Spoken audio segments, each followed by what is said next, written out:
সকাল সকাল ঘুম থেকে উঠে যে কাজটা করতে আমার সবথেকে বেশি ভালো লাগে সেটা হচ্ছে আমার এই গাছগুলোর দেখভাল করা। তাই সকালবেলা ঘুম থেকে উঠেই চলে এসেছি বারান্দায়। আর দেখুন এই গাছটা কিন্তু সেই যে বীজ লাগিয়েছিলাম নয়নতারা ফুলের গাছ, কত বড় হয়ে গেছে দেখুন। আর আজকের আমার গাছে কিন্তু মাত্র ফুল ফুটেছে। Hello everyone, good morning. পিয়ালির সংসার নতুন আরেকটা ব্লগে আপনাদের সবাইকে ওয়েলকাম। আপনারা সবাই কেমন আছেন? আমি কিন্তু ভালো আছি, আশা করছি আপনারাও সবাই ভালো আছেন। আজ বৃহস্পতিবার, তাই মামামের স্কুল, সন্তুর অফিস দুটোই রয়েছে, তাই সকাল সকাল সংসারের কাজে লেগে পড়েছি। নতুন বছর পড়ে গেছে আর দেখতে দেখতে কিন্তু আজকে 4 তারিখও হয়ে গেল। আমার দিন কিন্তু ঘরে বসেই কাটছে। আপনাদের সবার কেমন কাটছে শুনি, কমেন্টস করে অবশ্যই জানান আপনাদের সবার কেমন কাটছে। বছরের শুরুতেই একটু ঘোরাফেরা, একটু পিকনিক হলে কিন্তু বেশ ভালোই হয়, তাই না? আপনাদের কি সেরকম কোনো প্ল্যানিং আছে? আমার কিন্তু নেই। তবে জানেন তো, গত বছর আমরা কিন্তু গেছিলাম 2023-এ, আমরা এই সময় উটি আর কুন্নুর গেছিলাম। তবে এই বছরের শুরুতে কিন্তু সেরকম কোনো প্ল্যানিং নেই। কিন্তু এই বছরের শুরুতেই একটা ভালো খবর রয়েছে, যেটা আমি আপনাদের সাথে শেয়ার করব।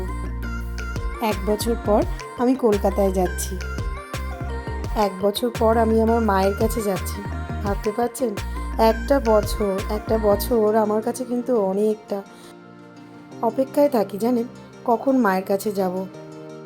সংসার সামলাতে সামলাতে, বাচ্চা মানুষ করতে করতে যখন আমি খুব ক্লান্ত, তখন মনে হয় এই একটু মায়ের কাছে ঘুরে এলে ভালো হতো। যখন মন খারাপ হয়, তখনও মনে হয় একটু মায়ের কাছে ঘুরে এলে বোধহয় ভালো হতো। শরীরের ক্লান্তি আর মন খারাপই তো রোজকার ঘটনা। রোজ রোজ কি আর মায়ের কাছে যাওয়া যায় বলে? আর কলকাতা থেকে ব্যাঙ্গালোর অনেকটা দূর। তারপর রয়েছে মেয়ের স্কুল, বরের অফিস, সব কিছু দেখতে দেখতে 1 বছর আর মায়ের কাছে যাওয়া হয় না।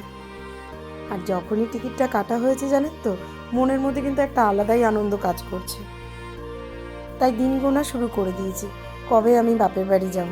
না, শুধু বাপের বাড়ি যাব না, শ্বশুর বাড়িও যাব। আসলে মেয়েদের তো কোনো বাড়ি হয় না, একবার বাপের বাড়ি, একবার শ্বশুর বাড়ি। যাই হোক, গল্প করতে করতে দেখুন আমার সংসারে কত কাজ আমি সেরে ফেলেছি। আর 3 মাস পরেই আমার ভালোবাসার শহরের সাথে দেখা হবে। আজ সংসারে কিছু এক্সট্রা কাজ করছি বলতে পারেন। মানে এই যে ফ্লাক্স, জলের বোতল, এগুলো একটু ধুতে লাগছে। ফ্লাক্সটা বার করেছি কারণ ওই পুচকুটা এসেছিলো না, আমার দিদিভাইয়ের যে ছেলেটা এসেছিলো, ওর তো একটু গরম জল লাগে, তাই ফ্লাক্সটা বার করে দিয়েছিলাম। তারপরে আর ধোয়াই হয়নি। তা আজকে ভাবলাম না, আজকের এই কাজগুলো সেরে ফেলি। আর মামামের জলের বোতলটা তো একদিন ছাড়া ছাড়াই আমার ধুতে লাগে, তাই ওর জলের বোতলটা, ফ্লাক্স, এগুলো একটু ধুয়ে নিলাম। সকালের টিফিন দুধ রুটি, আর সাথে দিলাম কতগুলো বাদাম। মাম্মামকে তো ডাক্তার অনেক আমন্ডস, তারপরে আখরোট, এগুলো খেতে বলেছিল, তো সেগুলোই কতগুলো গুঁড়ো করে, কারণ কি বলুন তো, চেবাতে দিলে, যদি গোটা গোটা চেবাতে দিই না, অনেক টাইম লাগিয়ে দেয়। ওর জন্য আমি গুঁড়ো করে দুধের মধ্যেই দিয়ে দিই। সকাল সকাল মামামকে রেডি করাতেই মানে অনেকটা সময় লেগে যায়। প্রথমে তো ঘুম থেকে নিজে নিজেই ওঠে, এখন ব্রাশ করানো, ব্রাশ তো মোটেই করতে চায় না, তাকে জোর জবরদস্তি করানো হয়, বলে বলে বলে তাও এখন একটু একা একা ব্রাশ করতে পারে। চলুন তাহলে মামামকে রেডি করে স্কুলে পাঠিয়ে দিই, তারপর ফিরে আসছি।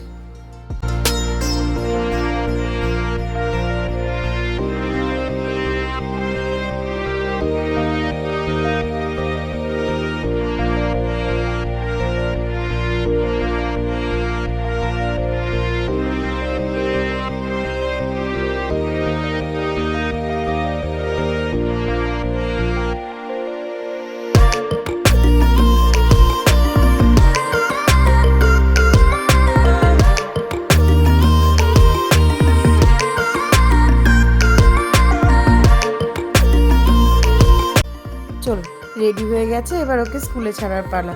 আর আরেকজনকে দেখুন, জুতো নিয়ে দৌড় লাগিয়েছে, মানে আমাকে আর জুতো পরানোরও টাইম দেবে না। ও আর আমায় বিশ্বাসই করে না যে মা আমায় যেতে দেবে।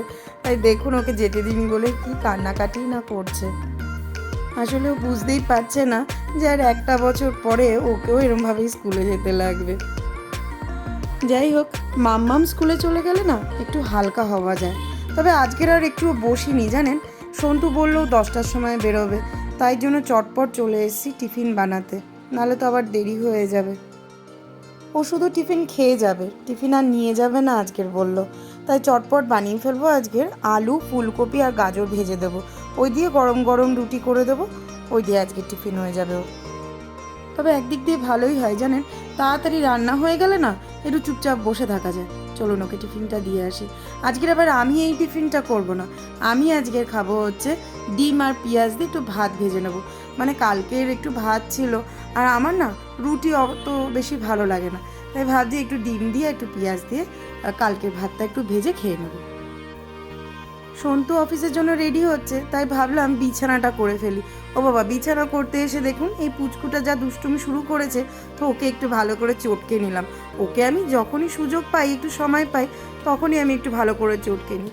আর জানেন তো, এই যতই আমি বিছানা গোছাই, ঘর পরিষ্কার করে রাখি, এই পুচকুটা 5 মিনিটও যেতে দেয় না, সেটাকে এমনি নোংরা করে ফেলে। মাঝে মাঝে জানেন তো একটু বকা দিই যে কেন নোংরা করছিস। আর এইদিকে দেখুন আমি বিছানা করছি, আর ওর অবস্থা দেখুন, ও ঠিক ওই যে কারেন্টের বোর্ডের মধ্যে হাত দিয়ে যাচ্ছে, আর এদিকে বালিশের মধ্যে উঠে বসেছে। আর ওইদিকে সন্তু যেই বলল পিয়ালি আমি আসছি, ব্যাস ছোটোটা অমনি দৌড় লাগিয়েছে বাবার পেছন পেছন, ও বাবার সাথে অফিস যাবে। সন্তু যেখানেই যায়, যখনই ঘর থেকে বেরোয়, তখনই পাপান যাওয়ার জন্য কান্নাকাটি করে। আসলে বাবা তো সারাদিন মানে যতটুক সময় পায়, ওর বাবা কিন্তু ওদের সাথে খেলে, আর আমি তো ওদের সাথে খেলার টাইম পাই না। যাই হোক, চলুন রান্না বসিয়ে দিয়েছি। আজকে করব আলু, পেঁপে, সোয়াবিন দিয়ে চিনি গুঁড়ার চাল দিয়ে রসা। মানে এটা আমি ছোটোবেলা থেকে মার হাতে খেয়েছি তো, আর ভীষণ ভালো লাগে আমার খেতে। আর রান্নাটা করার জন্য আমি একটু গোবিন্দভোগ চাল ভিজিয়ে রেখেছি, আর এখানে পাপানকে দিয়েছি পাকা পেঁপে।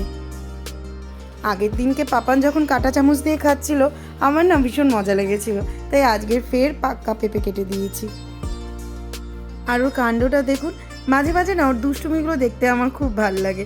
এখানে দেখুন অনেকক্ষণ ধরে চেষ্টা করেই যাচ্ছে কাঁটা চামচ দিয়ে তোলার, কিন্তু কাঁটা চামচ দিয়ে তো আর তোলা যাচ্ছে না, তাই একটু হাত দিয়ে এগিয়ে নিল। তাতেও যখন হলো না, তখন হাত দিয়েই খেয়ে নিল। দূর, আর কে অপেক্ষা করে কাঁটা চামচের। চলুন, ওর দুষ্টুমি তো চলতেই থাকবে। মানে ওর দুষ্টুমি যদি আমি সারাদিন দেখতে চাই, তাহলে আমার রান্না বান্না সংসারের কাজ কিন্তু সব উঠে যাবে। তো চলুন রান্নার দিকে চলে এসেছি। এখানে আমি ভাত বসিয়ে দিয়েছি, আর এইদিকে আমি ওই আলু, পেঁপে আর চিনি গুঁড়ার চাল যেটা ভিজিয়ে রেখেছিলাম, সেটা একসাথে সব ভাজতে দিয়ে দিয়েছি। এবার মশলাটা দিয়ে দেবো। মশলার মধ্যে দিয়েছিলাম লঙ্কা, আদা, জিরের গুঁড়ো, সব কিছু মিলে একটা পেস্ট বানিয়ে নিয়েছিলাম। ব্যাস হয়ে গেছিলো আমার এই রসা। সাথে দিয়েছিলাম একটু টমেটো। এবার একটু ভালো করে মশলাটা কষিয়ে তারপরে একটু জল দিয়ে দেবো। আজকের অন্য কিছু রান্না করব না, ভাবছি এই দিয়ে আমার ছেলে মেয়ে আর আমার হয়ে যাবে।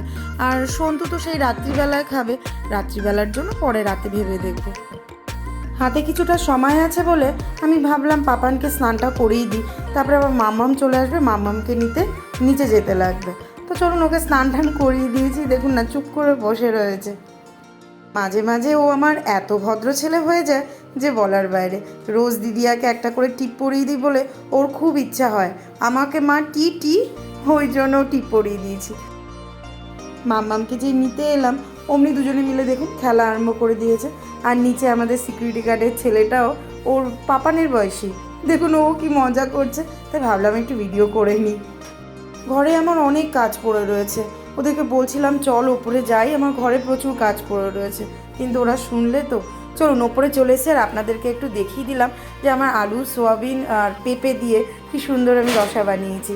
আর করবো একটু বেগুন ভাজা, জানেন তো, নাহলে আমার মেয়ের তো খাওয়া হবে না। রান্না শেষ, তাই এই ডিবেগুলো পরিষ্কার করে রেখে দিচ্ছি। প্রত্যেক দিনই যখন রান্না বান্না শেষ হয়ে যায়, আমি তখনই এই ডিবেগুলোকে পরিষ্কার করে রেখে দিই, কারণ বেশি নোংরা হয়ে গেলে না দেখতে বাজে হয়ে যায়। ওই জন্য প্রত্যেক দিনের কাজ প্রত্যেক দিন করে রাখি। এদিকে আমি বোতলগুলো সার্ফ দিয়ে একটু ধুয়ে নিলাম, ধুয়ে তারপরে মাম্মামকে যাবো স্নান করাতে। স্নান টান করে খেয়ে দে তারপরে একটু শোবো ভাবছি। দুপুরে একটু শোয়া হয়েছিল, আর ওই পুচকুটা দেখুন আমার পাশে কি সুন্দর নিশ্চিন্ত মনে ঘুমাচ্ছে। তাই আমি চলে এলাম উঠে। আমি ভাবলাম না যে বাসনগুলো উঠিয়ে ফেলি। মাম্মাম গেছে পাশের ঘরে খেলতে, আর ও তো ঘুমাচ্ছে, আর সন্তু পাশের ঘরে মিটিং করছে। তা আমি ভাবলাম আমি বাসনগুলো উঠিয়ে ফেলি। এর মাঝখানে দেখুন না পুচকুটা আবার মা মা করে ডাকতে আরম্ভ করে দিয়েছে, মানে ও উঠে পড়েছে ঘুম থেকে। তাই আমাকে একটু জানিয়ে দিল যে মা আমি উঠে পড়েছি।